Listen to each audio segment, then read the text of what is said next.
Hey there, welcome to a bit of a different episode this time. It's a Pod Files episode, sort of. One of those where I do like a diary entry, in essence, to talk about, podcast and what's going on with the show and all that sort of thing, and other general stuff that just happens to get thrown in there. Anyway, this may sound strange to some, but I would like to wish everyone a very happy new year. Here's to a fabulous 2024. First up, I would like to thank everyone for listening to the show and for the great camaraderie that I have been enjoying with my fellow podcasters. In fact, speaking of fellow podcasters, I've had a great comment left to me by Theo, who is the guy behind the show I Am the Podman, a show that looks specifically at Beatles-related podcast and gives a review on a select episode that he sees as being representative of that show. How does he choose the episode in question? I don't know, but I will find out when I have a chat with him on Pods Like Us. Agent Marv, at your service. Anyway, I haven't got the review on me exactly, but, well, I haven't got it on me. Never mind exactly. Because I'm recording on the phone and I'd have to go to another page to find it and then quote it from there, and I'm not sure how this works, recording directly to Podbean remotely. But his review on the Pods Like Us YouTube on one of the videos was something along the lines of saying that I do a very different podcast, and he called it a great podcast, and he said more about it as well, but it was just like, it's just, well, thank you very much, Theo. I was lost for words at how, at what you said, and I don't really think about things in that way as to how I come across in some ways as being that person that puts all those shows out there for people to be able to find that, otherwise people might not, and creating a few people have said it actually, what you said, but creating like a, almost like, well, it's almost like a family of shows, or I'm trying to think of the word and I can't now because I'm making this up on the spot, this bit. But my idea is just for this show, for Pods Like Us in general, when I talk to these people, is to basically be an introduction or a soft introduction for people that don't know these guests or their shows, and to introduce them to who they are, and almost like a macro version of their show, essentially. But to carry on, 2023 saw Pods Like Us getting better as a show, in my own, I suppose, biased opinion.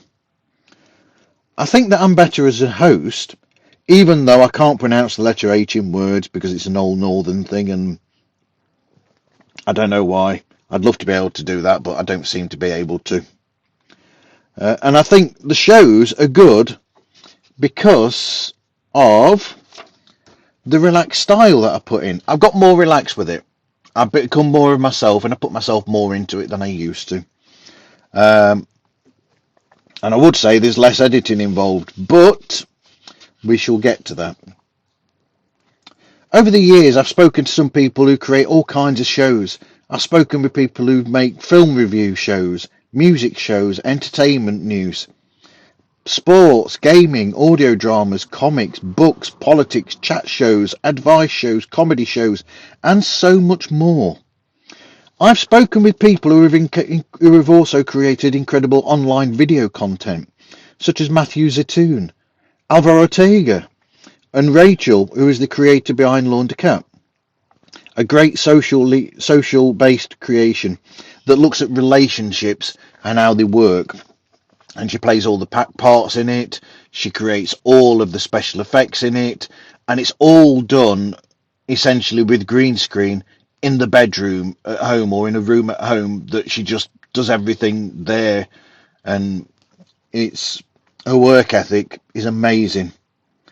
And my thoughts are with Rachel actually at the moment, as she's been recuperating from something that is not really my place to say more about, but she has been unable to carry on and do anything for probably, it seems like about a year or so. And just to say to her, if she's listening, that mine and Louisa's thoughts and love are with her. You know, we send them over to her, and best wishes always. So now I haven't got any script now from this bit. So what should I say?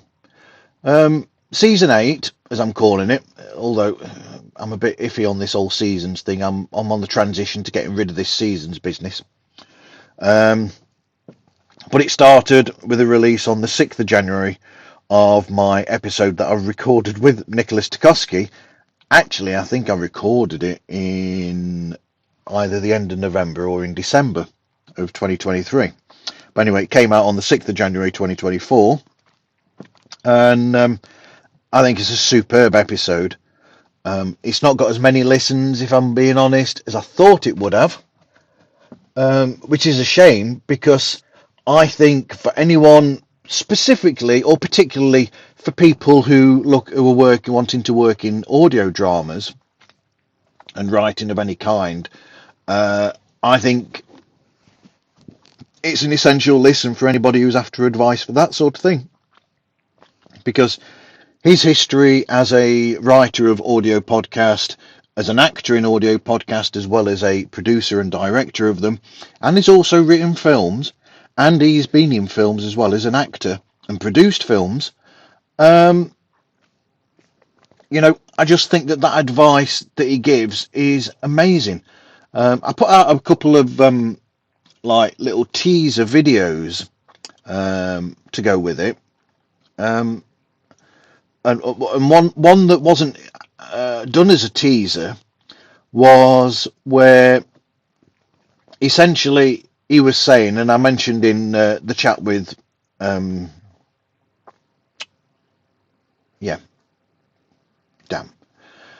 but I mentioned in another chat, or another two chats, I think, with people who are writers, that, you know, Nick was saying basically that if you just write essentially whatever, and his words were a bit more a bit more open than mine, but yeah, just write whatever your idea is, put it down, no matter what, you know, all the rubbish and everything that initially comes out in the initial writing, get the idea down there. And it's the argument, or the thing that I come out with songwriting as well, that I learned from well, I've done it before, even before I did the songwriting challenges online. Write it, get the idea down there, and then clean it up later. So long as you've got the idea out there, then it's there to work on at a later date. And that is something that I think is an incredible piece of information or advice for anybody looking to go into that. Who else have we got? The next interview show that's coming out will be Cold War Conversations with Ian, where Ian speaks with people about, well, he's spoken with people about Cuba, he's spoken to people about, you know, Berlin, and, you know, and basically about things that were going on in the Cold War and the differences between, and those people that were directly involved, such as people who lived in these countries that were blocked off, and also people like soldiers, military, even to the degree of he had a child of one of the leaders as well on, which was fascinating. But yeah, we got that chat there, and we go into a lot of stuff there with that one. After that, then I spoke with Saswati Basu about her show How to Be Books, which is basically books that are, that, you know, she talks to writers who've written books, or well, about their books that are books that are supposed to help people or offer advice for people. And she gets the lowdown on what their story is as to why the background of those and whatever. But it's more than that. So she has that chat, but then she goes into details about her own reading of it, and then she goes back and forth into the interview chats that she has. So it's not just a back and forth interview show, it's a whole almost like magazine show essentially, where she talks about the book, what it was based on. Then she'll go into this little bit of a chat with that person who wrote it, and then she puts in other chats with people who she gets chats with as well.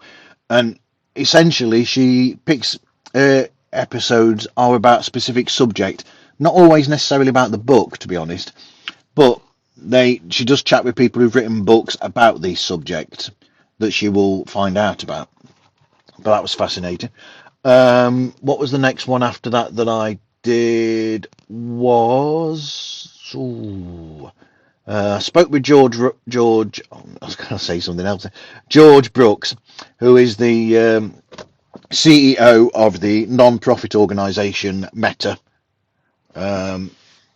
Association, who work mainly in the world of mental health, and helping people with that, and also going on to shows and bringing awareness and trying to further the research into it. So that was a great chat, and I got in about my mum's Alzheimer's in there, and my own issues with mental health issues, and yeah. So that was a good chat as well there. Dang, I'm trying to remember who else I've spoken with. I spoke with Ian from Cult Connections, which is a show where he looks at television and films that have a specific connection. So we'll pick out 3 usually. So it might be based on a prop used in the same 3 films, or an actor in the same 3, or someone behind the scenes to do with all 3, or even a subject or a specific thing that inspired all 3 or something. But that was a great chat, and I feel really bad because I'm sure I've got another bloody episode in the can that I can't remember, because I think I've got 4 episodes recorded other than that one with Nick that's gone out. But anyway, so the episode with Nick, for a change, to try something new, somebody offered to help with the editing. DJ Scoop from Undiscovered Entrepreneur, and I thought, yeah, okay, we'll see how it goes with this first episode, the one with Nick. And the work that he did was fantastic, really, because he did really good work on the video. He did the clips, so I've got clips from it as well, and I've got notes to go with it, and all sorts of information based on what he's done. A lot of it, I will admit, has come from AI, but including the subtitles on there. But in a sense, I like what he's done, and it's a bit of a thing because I've not really got that much money to spend, but yeah, it's something that I'm trying to figure out. I'm waiting on him because he's been busy this past week with some private stuff that's been a bit of a problem for him. It's not my place to say anything about that. But so the second episode, the one with Ian from Cold War Conversations, that one is not ready as yet. He's not finished it yet. So I thought it'd be nice to do almost like a catch up like this, and basically explain all this that's going on. There are 2 recordings happening this week, of which I am excited about. I'm excited about all the shows, really, and chatting to all these people, but these ones are ones that I've been wanting to speak to these people in both cases for a long time. And one of those 2 shows as well I will have a guest co-host in Andy Nichols from what is it, from the Two Legs podcast, the Paul McCartney podcast that he co-hosts with the wonderful Tom Unyardi, my friend as well. But he will be co-hosting one of those two shows with me. I'm looking forward to both. What have I been listening to lately? I finished listening to the Batman Unburied podcast, the audio drama from Warner Brothers. Is it Warner Brothers? From DC. That was fun. It reminded me of how huge a loss we've had with Lance Reddick, because he's in there as Thomas Wayne, and that guy was an incredible actor. Really, such a presence. I remember seeing him on Fringe and on other things that were just amazing. Carried on listening to MacGyver SG1, I think it's called, that Mac makes, Mac Jackson, from the Forever Network, or Forever Adventure Network. That's the one. That's fun. Oh crikey, what else have I been listening to? Most of the stuff has been a lot of Christmas stuff over Christmas and New Year, if I'm being honest. There's a lot to listen to, and I don't really know where to go because I haven't really made any notes about all this. But you can look forward to another one of these relatively soon, I think. Hopefully after the next conversation or chat show based one comes out, the one with Ian. But anyway, as I said at the beginning of the show, Happy New Year, everyone. I hope it's a fantastic 2024 for you all. And contact me through, just look for Pods Like Us on Instagram, Twitter, Facebook, TikTok and Threads, and contact through podslikeus@gmail.com. If you want to mention or you want to review us on any of the wherever you listen to the show or follow the show, because there's some episodes on YouTube as well. And incidentally, if you've got a Roku device, there's a service called Pod Nation that is free on there, and you will find video episodes of Pods Like Us episodes on there for you to watch as well as other shows, such as Undiscovered Entrepreneur as well, and a few other shows that I've had on as well, such as Digging in the Dome. They're on there. There's some fantastic shows on there. And yep, so contact us, leave a message in any of those places, and you might get a mention in one of these, because I think these episodes might be a more frequent thing again, and I will include comments and reviews in these when they appear. Thank you, everyone. Take care.